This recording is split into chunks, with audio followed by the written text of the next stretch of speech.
बिस्मिल्लाहिर्रहमानिर्रहीम। Welcome students to another video lecture. आज हम लोग फ़र्स्ट ईयर का अपना नेक्स्ट टॉपिक स्टार्ट करेंगे। लास्ट लेक्चर में हम लोगों ने कार्बोहाइड्रेट्स कंप्लीट कर लिए थे और आज जो है बहुत ही इम्पॉर्टेंट टॉपिक अगेन इस चैप्टर से आ रहा है और इस टॉपिक का नाम है लिपिड्स। तो लिपिड्स बहुत ही इम्पॉर्टेंट है, अक्सर ही एग्जामिनेशन में ये आया होता है। तो सबसे पहले लिपिड्स की डेफिनेशन कि लिपिड्स क्या होते हैं, तो आप लोगों ने ये बता देना है इसके अंदर कि lipids are the heterogeneous compounds. Lipids are the heterogeneous compounds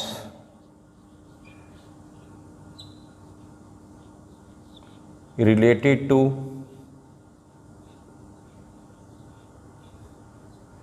fatty acids। अब ये जो इसकी डेफिनेशन है इसके मुताबिक कि लिपिड्स ऐसे कंपाउंड को बोलते हैं जिसके अंदर एक चीज़ तो होगी ही होगी और वो क्या नाम है, फैटी एसिड। और लेकिन फैटी एसिड्स के साथ दीगर चीज़ें भी होंगी, तो वो चीज़ें मिल के ही फिर इसके साथ क्या बनाएंगी, फैटी एसिड्स के साथ मिल के क्या बनाएंगी, लिपिड्स बनाएंगी। इसी वजह से इनको कहते हैं हेट्रोजेनस कंपाउंड्स, यानी डिफरेंट कंपाउंड्स हो सकते हैं लेकिन एक चीज़ कॉमन होगी और वो चीज़ कॉमन जो होगी वो क्या होगी, वो होगी फैटी एसिड। यानी फैटी एसिड कभी किसी के साथ मिल जाएगी, कभी नाइट्रोजनस बेस के साथ मिल जाएगी, कभी आइसोप्रीनाइड यूनिट के साथ मिल जाएगी। इसको वन बाई वन हम आपको बताएंगे भी। तो ये लेकिन एक चीज़ कॉमन होगी और वो ये है कि फैटी एसिड, दूसरी चीज़ें जो हैं वो वेरी होती चली जाएंगी। तो जब उनके साथ ये मिलेगी फैटी एसिड तो फिर जाके क्या बनेगा, लिपिड्स बनेंगे। तो इसको आगे लेके चलते हैं। सॉल्युबिलिटी, नेक्स्ट इसकी हेडिंग बना लेते हैं सॉल्युबिलिटी की। तो लिपिड्स जो है क्योंकि एक ऑर्गेनिक कंपाउंड है और हम पढ़ चुके हैं कि लाइक डिज़ोल्व्स लाइक, इसी वजह से क्योंकि लिपिड्स ऑर्गेनिक है और वाटर इनऑर्गेनिक है तो लिहाजा ये इनसॉल्युबल इन वाटर हो जाएगा, इनसॉल्युबल इन वाटर। पानी में ये हल नहीं होगा, जबकि ये सॉल्युबल होगा in organic solvents, in organic solvents. Organic solvents में क्योंकि लिपिड भी ऑर्गेनिक है तो लिहाजा ये ऑर्गेनिक सॉल्वेंट्स के अंदर ही जो है ये उसमें जाके ये डिज़ोल्व हो जाएगा। मिसाल के तौर पे कौन कौन से ऑर्गेनिक सॉल्वेंट्स, ईथर में, अल्कोहल में, बेंजीन में, ठीक है, ईथर, अल्कोहल, बेंजीन, क्लोरोफॉर्म। तो इस तरीके से ये क्योंकि ये सारे के सारे जो हैं ऑर्गेनिक सॉल्वेंट्स हैं तो उनके अंदर ये जो है ये डिज़ोल्व हो जाएगा। लेकिन लिपिड्स कभी भी हल नहीं होगा कि इसके अंदर वाटर के अंदर, क्योंकि वाटर जो है वो इनऑर्गेनिक कंपाउंड है। लिपिड्स के अंदर क्या कुछ आ जाएगा, नेक्स्ट हेडिंग बना लेते हैं। Lipids includes, lipids includes, lipids के अंदर क्या कुछ आ जाता है। लिपिड्स के अंदर fats, oil, waxes, fats, oils, waxes, ठीक है जी, कोलेस्ट्रोल वगैरह, ये तमाम चीज़ें जो हैं ये इसके अंदर आ जाएंगी, कोलेस्ट्रोल एट्सेट्रा। तो ये लिपिड्स के अंदर चीज़ें आ जाएंगी। अब इसके फंक्शंस देख लेते हैं, लिपिड्स के फंक्शंस। अब लिपिड्स क्योंकि इनसॉल्युबल इन वाटर हैं, इनसॉल्युबल इन वाटर, क्योंकि लिपिड्स पानी में हल नहीं होते, इसी वजह से बहुत से सेल के अंदर ये स्ट्रक्चरल रोल अदा भी करती है, स्ट्रक्चरल रोल भी अदा करती है। ये स्ट्रक्चरल रोल मिसाल के तौर पे ये पार्ट हो सकती है component of cellular membranes, components of cellular membranes. ये जो सेल मेम्ब्रेन्स होती हैं ये उनका कंपोनेंट्स भी बनाती हैं। लास्ट टाइम भी बताया था मैंने, ये देखें ये सेल है और सेल की ये सेल मेम्ब्रेन है और ये क्या है, ये न्यूक्लियस है। और क्योंकि लिपिड जो है हाइड्रोफोबिक होती हैं, हाइड्रो का मतलब वाटर, फोबिया यानी फियर, यानी ये पानी से दूर भागती हैं, या यूं कह लें कि लिपिड्स कभी भी पानी को अपने अंदर डिज़ोल्व होने नहीं देती। अब ये देखें ये वाटर है और बाहर जो लेयर बनी हुई है ये सेल मेम्ब्रेन की, ये किसकी है, लिपिड की। अब पानी है और बाहर लिपिड की लेयर है, तो लिहाजा ये इसी वजह से पानी इसके अंदर बंद रहता है, सेल के अंदर बंद रहता है। अगर ये पानी बाहर की लेयर को अपने अंदर डिज़ोल्व कर ले तो सेल मेम्ब्रेन डिज़ोल्व हो जाएगी और सारा का सारा पानी बाहर आ जाएगा। सिंपल सी बात है, अगर घड़ा आप लोग नमक का बना दें और उसमें पानी डाल दें तो घड़ा कभी भी पानी को होल्ड नहीं कर सकता, क्योंकि पानी जो है वो साल्ट को क्या कर लेगा, डिज़ोल्व कर लेगा। इसी वजह से ऐसे बर्तन को बना दिया जाता है जो पानी जिसके अंदर डिज़ोल्व ना हो। इसी तरह लिपिड्स क्योंकि पानी में डिज़ोल्व नहीं होती, हाइड्रोफोबिक होती हैं, पानी से दूर भागती हैं, इसी वजह से ये जो अंदर जो पानी है ये कभी भी बाहर इस तरह बाहर की तरफ नहीं आ पाएगा और इस तरह सेल का जो स्ट्रक्चर है वो मेंटेन रहता है। इसके साथ साथ लिपिड का फंक्शनल रोल भी है, लिपिड का फंक्शनल रोल भी है सेल के अंदर। वो कैसे कि लिपिड जो है प्रोवाइड एनर्जी, ये हमें एनर्जी भी प्रोवाइड करता है। याद रखें कि लिपिड के अंदर जो कार्बोहाइड्रेट की निस्बत, ठीक है, हम लिख सकते हैं कि इन लिपिड्स, ठीक है, जो CH बॉन्ड होते हैं, CH बॉन्ड्स जो लिपिड्स के अंदर CH बॉन्ड्स होते हैं उनकी हायर प्रोपोर्शन होती है,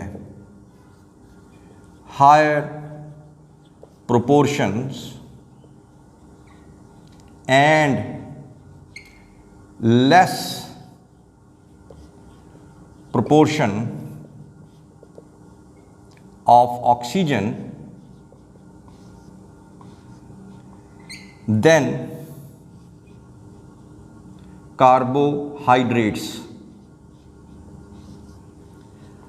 अब कार्बोहाइड्रेट्स के साथ जब लिपिड का मुआजना किया जाता है तो लिपिड्स के अंदर CH बॉन्ड कार्बोहाइड्रेट की सेम अमाउंट से डबल होते हैं और ऑक्सीजन की मिकदार या ऑक्सीजन की प्रोपोर्शन लिपिड्स में कम होती है। और जब भी CH बॉन्ड आ जाए, CH बॉन्ड का मतलब होता है एनर्जी बॉन्ड, एनर्जी बॉन्ड। और इसी वजह से क्योंकि ये लिपिड के अंदर ज़्यादा प्रोपोर्शन में होते हैं, इसी वजह से एनर्जी बॉन्ड भी हम कहेंगे कि लिपिड में ज़्यादा है। और इसी वजह से हम ये कहेंगे कि अगर हमारे पास सेम अमाउंट ऑफ कार्बोहाइड्रेट हो और सेम अमाउंट ऑफ लिपिड हो तो लिपिड हमें डबल एनर्जी देगा। क्यों? क्योंकि उसमें CH बॉन्ड्स की मिकदार जो है वो ऑलमोस्ट क्या है, सेम अमाउंट से कार्बोहाइड्रेट से लिपिड में डबल है। तो डबल CH बॉन्ड तो डबल एनर्जी। तो हम यहाँ लिख सकते हैं कि लिपिड के अंदर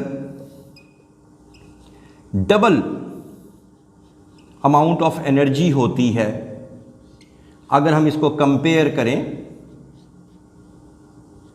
सेम अमाउंट ऑफ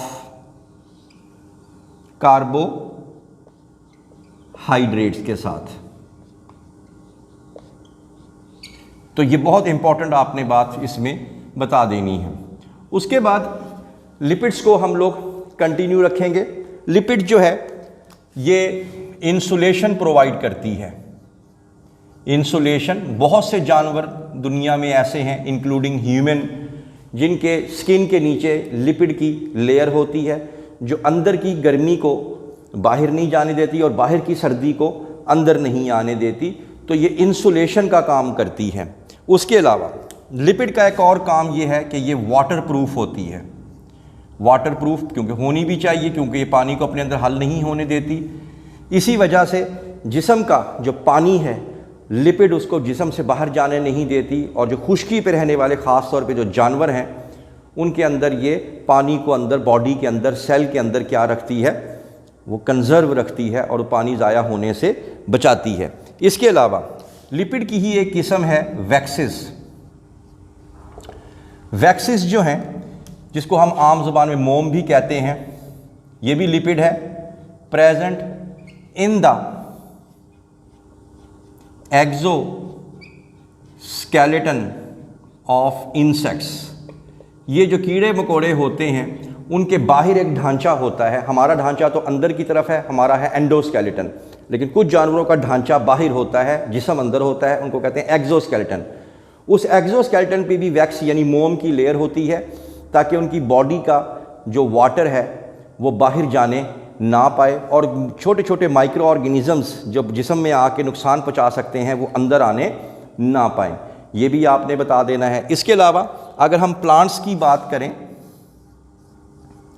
प्लांट्स के अंदर अगर हम लोग पत्तों की बात करें, लीफ की बात करें, तो लीफ के ऊपर भी, लीफ की जो सबसे ऊपर वाली जो लेयर होती है सेल्स की, ये देखें, ये सेल्स की सबसे ऊपर वाली लेयर है लीफ की, जिसको हम लोग बोलते हैं एपिडर्मिस। तो इसको हम लोग क्या बोलते हैं, एपिडर्मिस। इसके ऊपर एक बहुत ही जो है फाइन किस्म की लेयर होती है और उस लेयर को हम लोग कहते हैं क्यूटिकल। तो वो क्यूटिकल जो है, ये आप लोग देख लें, ये लेयर है जी, ये इसके ऊपर ये लेयर होती है वैक्सी लेयर, ये आप लोग देख लें, ये वैक्सी लेयर है, इसको बोलते हैं क्यूटिकल। और इस क्यूटिकल, इस पूरी लेयर के अंदर हमारी लिपिड भी मौजूद होती है। ये देखें, इसके अंदर लिपिड भी मौजूद है और इसको बोलते हैं क्यूटिन। और ये क्यूटिन अगेन पत्ते में से पानी का जो अखराज है उसको हद दर्जा रोकने की कोशिश करती है, ताकि पत्ते के अंदर वाटर जो है वो कंजर्व रहे और प्लांट खुश्क मौसम में, ड्राई मौसम में जो है वो डेड होने ना पाए। तो ये आप लोगों ने बताना है कि लीफ के ऊपर एक मोम की लेयर होती है, उस लेयर को हम लोग क्या बोलते हैं, क्यूटिकल, और क्यूटिकल के अंदर लिपिड्स मौजूद होती हैं जिसको हम लोग बोलते हैं क्यूटिन। तो ये आप लोगों ने इसके अंदर बता देना है। इसके अलावा लिपिड्स जो हैं, इसकी 2-3 प्रॉपर्टीज़ हमारे पास जो हैं वो रह गई हैं। लिपिड्स के अंदर आप बता दें कि ये जो लिपिड्स हैं या ये जो क्यूटिकल है या क्यूटिन है, ये और किस किस में मौजूद होती है। ये लीव्स में बता दिया, ये फ्रूट्स में, और ये सीड्स वगैरह के अंदर भी मौजूद होती है। मकसद यही है, टू कंजर्व द वाटर। अब उसके बाद हम लोग लास्टली क्लासिफिकेशन, नेक्स्ट लेक्चर में हम लोग क्लासिफिकेशन ऑफ लिपिड्स पढ़ेंगे। आज हम लोगों ने लिपिड्स का जर्नल टॉपिक पढ़ा था, तो क्लासिफिकेशन में हम लोग पढ़ेंगे नंबर 1 एसाइल ग्लिसरॉल, नंबर 2 हम लोग पढ़ेंगे वैक्सेस, नंबर 3 हम लोग पढ़ेंगे फॉस्फोलिपिड्स, हम लोग पढ़ेंगे स्फिंगोलिपिड्स, ठीक है, स्फिंगोलिपिड्स पढ़ेंगे, वैक्सेस पढ़ेंगे, और इसके अलावा टर्पिनॉइड्स,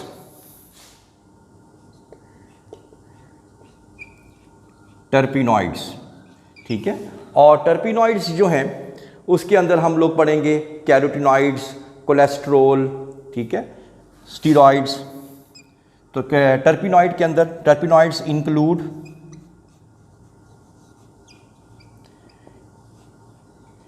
कैरोटिनॉइड्स,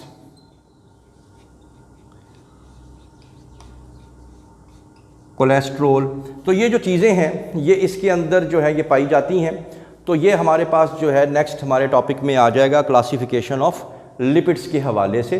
तो इंशाल्लाह इसको नेक्स्ट लेक्चर में ये क्लासिफिकेशन जो है ये डिटेल में इसको हम लोग देख लेंगे। तो I hope that you have understood the lecture today. For more interesting videos please stay connected with us. Thank you very much.